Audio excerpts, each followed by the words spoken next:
നമ്മുടെ സംസ്ഥാനത്തെ കാർന്നു തിന്നുന്ന ഏറ്റവും വലിയ വിപത്താണ് ലഹരി മരുന്നുകൾ.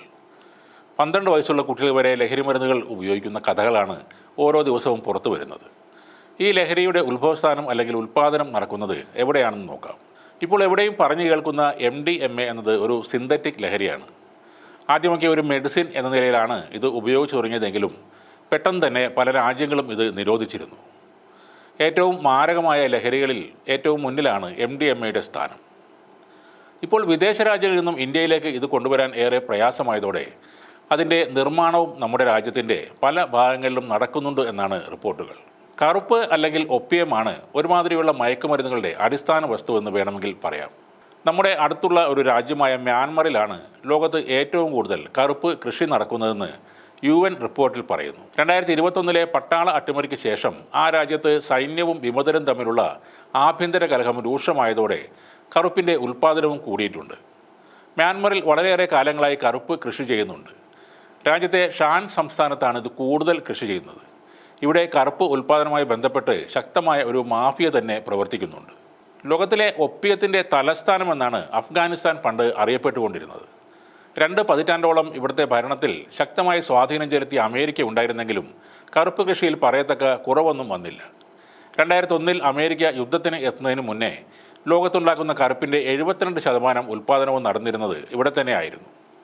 ഓരോ വർഷവും 36 ലക്ഷം കിലോഗ്രാം കറുപ്പായിരുന്നു ഇവിടെ ഉൽപ്പാദിപ്പിച്ചു കൊണ്ടിരുന്നത്. പ്രവിശ്യകളായ മഹൽമന്ദിലും ബഡാക്ഷാനിലുമായിരുന്നു ഈ കൃഷിയുടെ 96% നടന്നിരുന്നത്. ഇത് വളരെ ലാഭകരമായതിനാൽ ഭക്ഷ്യവിലകളായ അരിക്കും ഗോതമ്പിനും പകരം ഹരിരൂത്ത് അമുദാര്യ നദിക്കരകളിലെ ഫലഭൂയിഷ്ടമായ പാടങ്ങളിൽ കർഷകർ ഈ കറുപ്പ് ചെടികൾ നട്ടുവളർത്തി.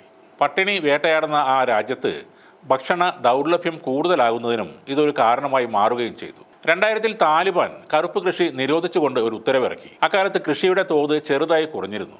എന്നാൽ അതിനുശേഷം കൃഷി വൻതോതിൽ വ്യാപകമായി. 2020 മാത്രം കറുപ്പ് കൃഷിയിൽ 37% വർധനവാണ് രേഖപ്പെടുത്തിയത്. അഫ്ഗാനിസ്ഥാനിലെ 34 പ്രവിശ്യകളിലും 22 വൻതോതിൽ കറുപ്പ് കൃഷി നടക്കുന്നുണ്ടായിരുന്നു. അക്കാലത്ത് അഷ്റഫ് ഗനിയുടെ സർക്കാരാണ് അധികാരത്തിലെങ്കിലും കൃഷി നടന്ന പല സ്ഥലങ്ങളിലും താലിബാന് ശക്തമായ സ്വാധീനമുണ്ടായിരുന്നു. 2001 മുതൽ ലഹരി നശിപ്പിക്കാനുള്ള ശ്രമങ്ങളുടെ ഭാഗമായി $9 ബില്യൺ അഫ്ഗാനിൽ ചെലവഴിച്ചത്. ഇക്കാലത്ത് കറുപ്പ് കൃഷി മാറ്റി കുങ്കുമപ്പൂ കൃഷിയിലേക്ക് അഫ്ഗാൻ കർഷകർ പ്രവേശിച്ചെങ്കിലും താമസിയാതെ അവർ കറുപ്പിലേക്ക് വീണ്ടും മടങ്ങി വന്നു. 2001 8000 ഹെക്ടർ കൃഷിയാണ് ഉണ്ടായിരുന്നതെങ്കിൽ 2020 അത് 2.25 ലക്ഷം ഹെക്ടറായി വർദ്ധിച്ചു. അഫ്ഗാനിൽ യുദ്ധപ്രമുഖരുടെ യഥേഷ്ട പിന്തുണയും ഇവർക്ക് ലഭിക്കുന്നുണ്ടായിരുന്നു. അവർക്ക് പോരടിക്കാനുള്ള പണത്തിൽ നല്ലൊരു പങ്ക് ഈ കറുപ്പിൽ നിന്നാണ് ലഭിച്ചിരുന്നത്. മറ്റ് കൃഷികൾക്കൊന്നും കിട്ടാത്ത ലാഭവും താരതമ്യേന ഉറപ്പുള്ള ഫലങ്ങളുമാണ് കർഷകരെ കറുപ്പിലേക്ക് തള്ളിവിടുന്നത്. റിസ്ക് കൂടുതലാണെങ്കിലും രാജ്യത്ത് ജോലി കിട്ടാനുള്ള ബുദ്ധിമുട്ട് കൂടിയാകുമ്പോൾ യുവാക്കൾ ഉൾപ്പെടെ പലരും ഇതിലേക്ക് വീണ്ടും കടന്നു വരികയാണ്.